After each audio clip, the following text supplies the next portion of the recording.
So we are the Mosses. I am Darin Moss. I am Kara. And we've been asked to tell our story of how we went from marriage to having 12 kids. And so this is our story. So when Kara and I first got married, we talked about how many kids we wanted to have. Kara wanted 6. and I wanted 4.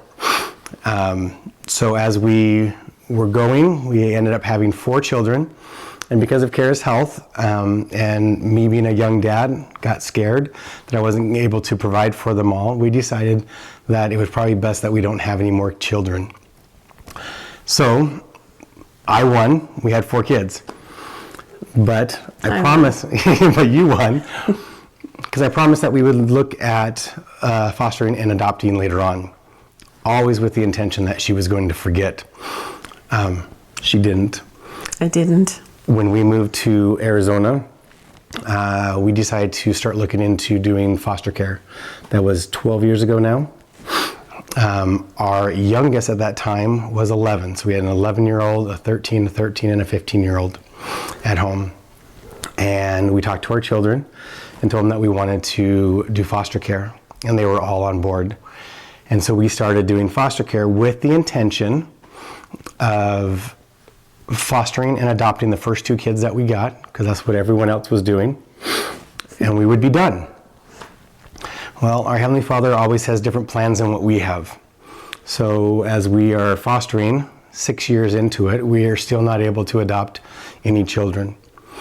And so we started thinking and wondering if we were meant to adopt more kids, or if we were just meant to do foster care. And then we had the opportunity to have a son with us that we got right from the hospital, brand new, and we had him for 14 months. And it looked like we were going to be able to adopt him. And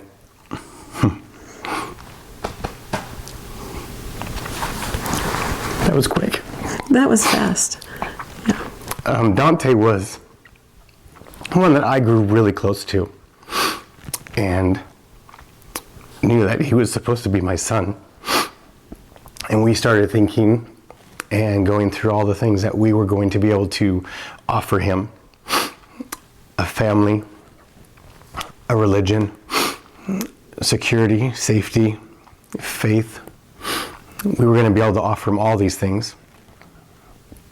And then our world got turned upside down when a family member that lived out in Missouri, they came into the picture and they wanted to adopt. And so we had to make a choice of what we were going to do. We had found out that there was a bond test that you can take.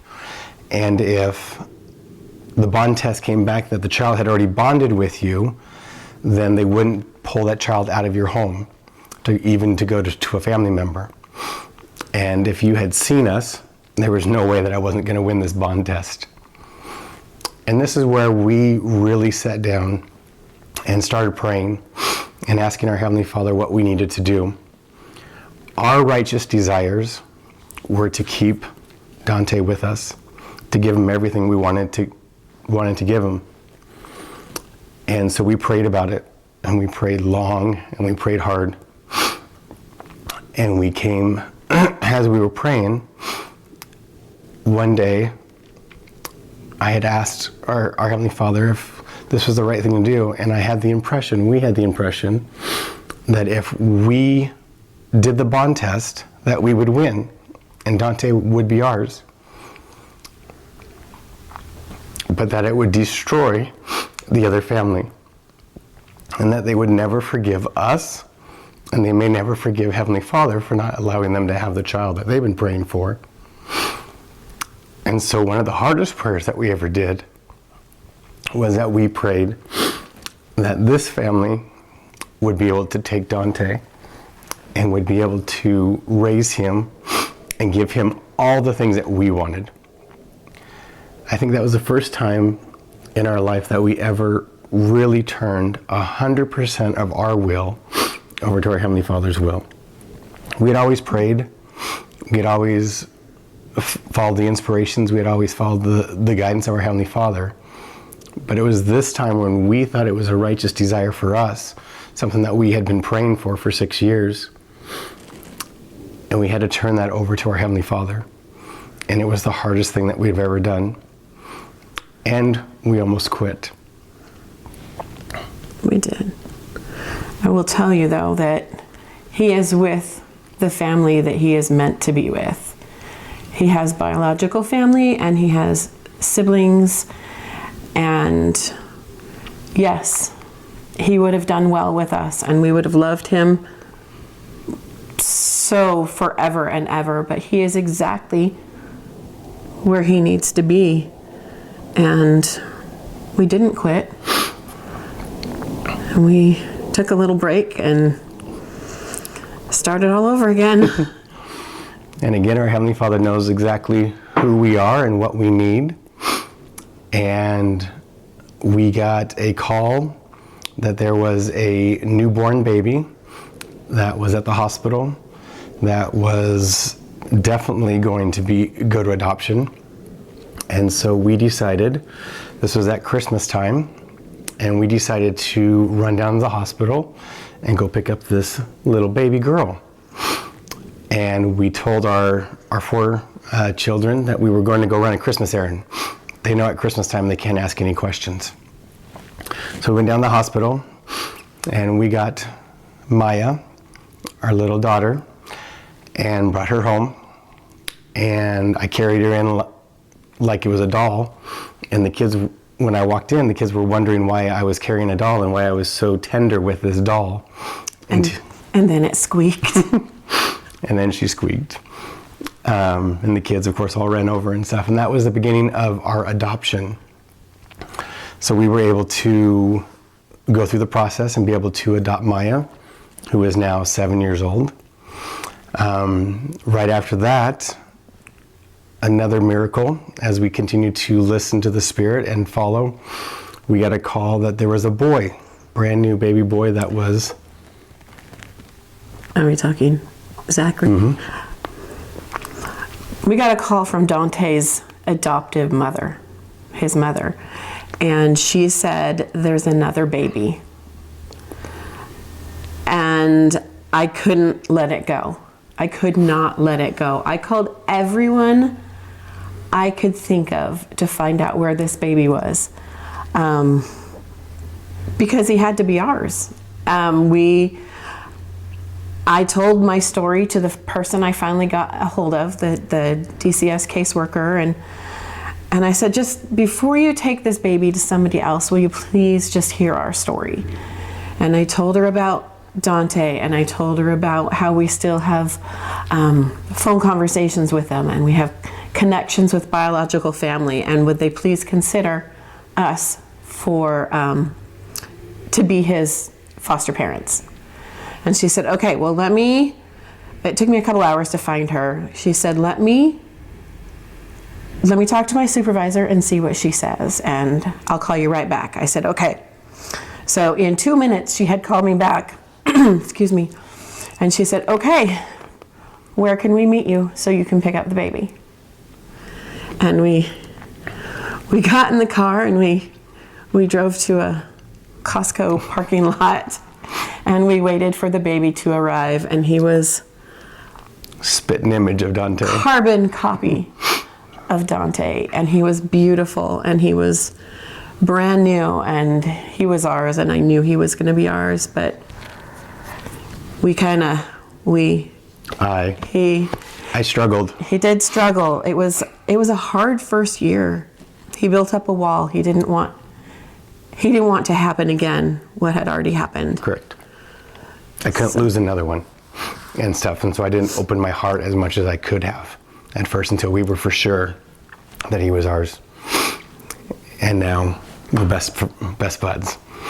So that was it. That was the 6, right? We adopted the 2. We were done. We were done. So Kara asked, we were done. Should we close the license? And I said, nope, let's leave it open. Just in case we need to help other people. What I was thinking of at the time is we had just started a nonprofit called The Mighty Change of Heart that helps out foster kids get the necessary things they need when they enter the system. And I thought if we needed to do respite or we needed to do something, that we should keep the license open. So we were doing that. And then we were watching conference. So at our church, we have a semi-annual conference where our prophet speaks to us. And they opened up the conference, and he had just been called as a prophet, President Nelson. And they showed a picture of his posterity. And there was 108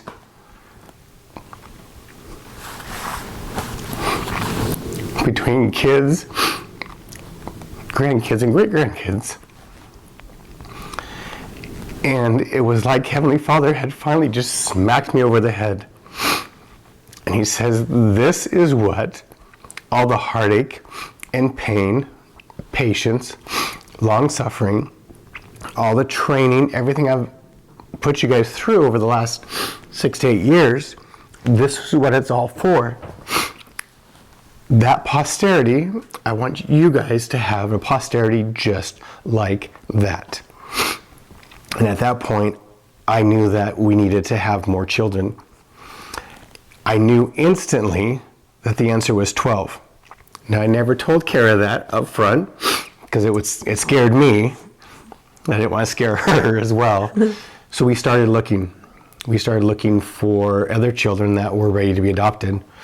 We had a huge gap. We had Maya, who was now 3, Zachy, who was a newborn, and then we had our older kids. Our youngest one was at that point 13, maybe 14, and stuff. And so we had this huge gap. And so I had told Kara, I said, let's just fill the gap. Fill the gap. And we filled the gap. We have been extremely blessed, and we could take another 3 hours to tell you all the miracles and wonders and following our Heavenly Father's guidance and spirit that led us to the 4 that we were able to adopt, which is Kalik and Eva and Drina and Keaton. I about said Maya again. But they are incredible. The miracles that happened there, to be able to have those 4, all 4 of them come to our home at one time, was incredible. And that brought us to 10. And at that point we said, okay, we're done. Even though in the back of my head I knew it was 12, but 10 was a lot. we were overwhelmed. We had done all this while I was bishop. So we are members of the Church of Jesus Christ of Latter-day Saints, and I was bishop, which meant that I was the leader of our congregation at the time. And so we had that going on. We had the nonprofit going on. We had 10 children, 6 of them that we had just adopted. I'm trying to remember what number I'm on now. And of course, I have a full-time job, so we were extremely busy. So we did close our license at this time, and we started moving forward with our life. And then the Lord intervened again, and Kara was looking on Facebook one day and saw an article or a post. I saw a post from one of my foster friends. She's a foster friend. And she was asking a question, and immediately I knew who she was speaking about. She was asking a question about one of the kids that we had fostered 5 years prior. Yeah. And so I told Darin, and we called her, and sure enough, she was asking questions about how to handle a certain situation with one of the kids we had fostered before. So she was asking for help. This dad had reached out to her and said, will you help my kids, watch my kids? I'm sick right now. I've got leukemia and I got to go through chemo. Would you help? And she started helping for a few weeks and so forth, but it was more than she could handle. And so she was reaching out for help. And so we reached out and we said, we'll take them on the weekends and things. And so we took them for 2 or 3 weekends, and the other foster mom said, I just can't do this anymore. I've already got 6 other kids and stuff. And so we said, well, let's go talk to Dad. So we went and we talked to Dad, got an interpreter because he only spoke Spanish, and got it all arranged that we could have temporary guardianship for the children. My one request is that we had them for the whole school year because they had already been to 4 different schools that year. And it was only, what? October. And stuff. And so I said that we would be happy to take him for temporary while you go get healthy, that he can have as much access to him as possible, but that we wanted to make sure that they stayed in that school, at least for the end of that school year. Yeah. And so we signed the papers and they moved in with us. And 2 weeks later, Dad passed away. And so now we go through the whole process of getting all the legal stuff done and everything else so that we can then adopt Marisol and Juan, and that brings us to our 12. So I guess our story is, if you would have told me 10, 15 years ago that I was going to have 12 kids, I would have told you no. If you would have told me that Heavenly Father was going to ask me to have 12, 15 kids, or 12 kids 15 years ago. 12 kids. 15 years ago, I still would have said no. I wouldn't have had the faith at that time to do what our Heavenly Father has asked us to do. He needed to bring us along step by step until we understood what His picture was for us. And that's not easy. That takes a lot of faith. Oh, and a lot of prayer. A lot of prayer and a lot of support. We had so much support all the way through this from family and friends, our congregation. We couldn't have done it without everybody helping us. But the important part is that even when we had bad times, even when we thought we wanted to quit, we knew that we just needed to focus on what did Heavenly Father need us to do. And as long as we were doing that, it all ended up exactly the way it needs to be. Has it been easy? No. 12 kids is a lot. 8 adopted kids with tons of trauma and different backgrounds is a lot.